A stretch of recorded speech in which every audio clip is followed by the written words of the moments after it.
जय हिंद दोस्तों। हम लोग बायोलॉजी में नया टॉपिक पढ़ने जा रहे हैं। चूँकि श्वसन तो चालू कर दिए थे और श्वसन में पौधों का श्वसन पढ़ लिए थे, है ना।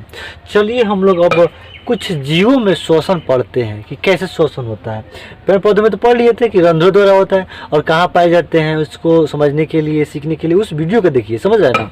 अब देखिए, श्वसन में हम लोग कुछ जीव को लेते हैं और उसका श्वसन अंग जानते हैं और कैसे श्वसन होता है उसमें, इसको हम लोग जानते हैं। देखिए ध्यान से, श्वसन में पहले हम लोग लेते हैं जैसे कीट पतंग, एक कोशिकीय जीव। देखिए ध्यान से, एक कोशिकीय जीवों का मतलब जिसमें एक कोशिका हो और बहुकोशिकीय जीवों का मतलब जिसमें बहुत कोशिका हो, ये सारे बता दिए गए हैं।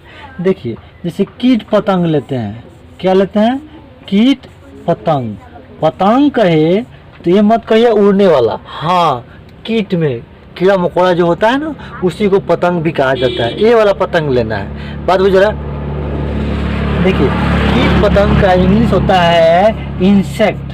क्या होता है? इंसेक्ट। दिमाग में ध्यान रखिएगा, इंसेक्ट माने कीट पतंग, कीड़ा मकोड़ा होता है। कई कई पतंग का काइट लिखा रहता है तो ध्यान रखिएगा, उड़ने वाला काइट होता है।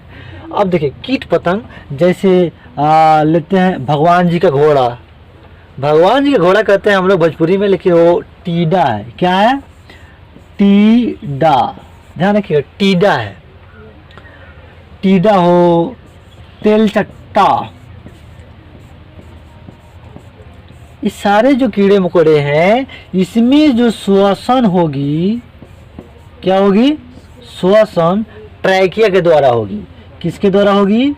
ट्रैकिया द्वारा। ट्रैकिया कंप्लीट हो गया।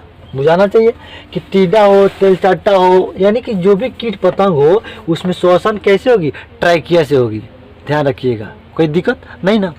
अब देखिए टीडा तेलचट्टा में तो हो ही गया, कोई दिक्कत नहीं। अब जैसे कह दिया जाए और देख लीजिए मछली। मछली में कैसे श्वसन होगा? मछली में तो इसमें श्वसन गिल्स द्वारा होगा। किसके द्वारा होगा? गिल्स के द्वारा। कोई दिक्कत नहीं ना। अब देखिए इसके द्वारा गिल्स वाला हो गया। अब इसके बाद जैसे प्रावन ले ले, नहीं समझ में आ रहा है? झींगा, इंग्लिश में प्रावन कहते हैं। झींगा ले ले, झींगा मछली होता है, मछली कहीं तहत आता है ना, तो इसमें भी श्वसन कैसे होगा? गिल्स से। कोई दिक्कत? ध्यान रखिएगा। तो ये सारे कंसेप्ट बुझा गए होंगे। थोड़ा फैक्ट्स है, फैक्ट्स को याद करना होता है, आप भी जानते हैं, है ना। इसमें मैं क्या समझाऊं, इसको याद रखिएगा। अब देखिए हम लोग कुछ इम्पोर्टेंट बात समझने चल रहा है जो कि टेक्निकल टर्म है। देखिए ध्यान से, जैसे रेप्टिलिया कह दें, रेप्टिलिया। देखिए रेप्टिलिया का है ना, तो इसमें कैसे जीव आता है? रेंगने वाला। कैसे जीव? रेंगने वाला। ये दिमाग में सेट कर लीजिएगा, कोई दिक्कत नहीं ना है। रेंगने वाला कोई भी जीव हो तो उसे क्या कहिएगा? रेप्टिलिया। जैसे सांप, छुछुंदर।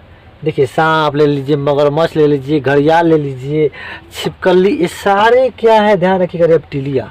जो अगर मान लीजिए, देखिए उदाहरण में मिस्टेक हुआ होगा तब समझिएगा, ध्यान रखिए। रेंग कर चलता होगा तो रेप्टिलिया, रेंग कर नहीं चलता होगा तो रेप्टिलिया नहीं होगा। कोई दिक्कत नहीं ना।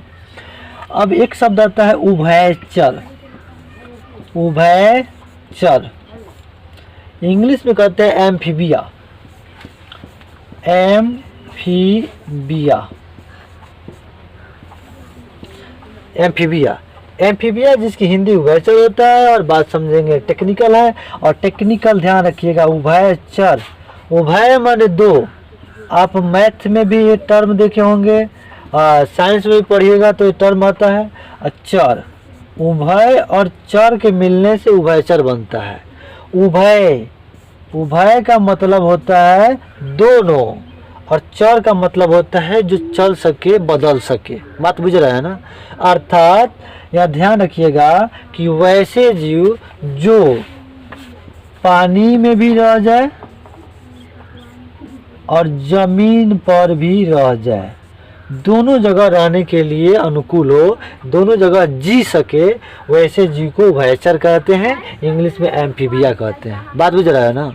जैसे दिखाई दे रहा है ना, जैसे मेढक। इसमें मेढक दिमाग में रखिए, मेढक। मेढक जमीन पर भी जिंदा रह सकता है और पानी में भी जिंदा रह सकता है।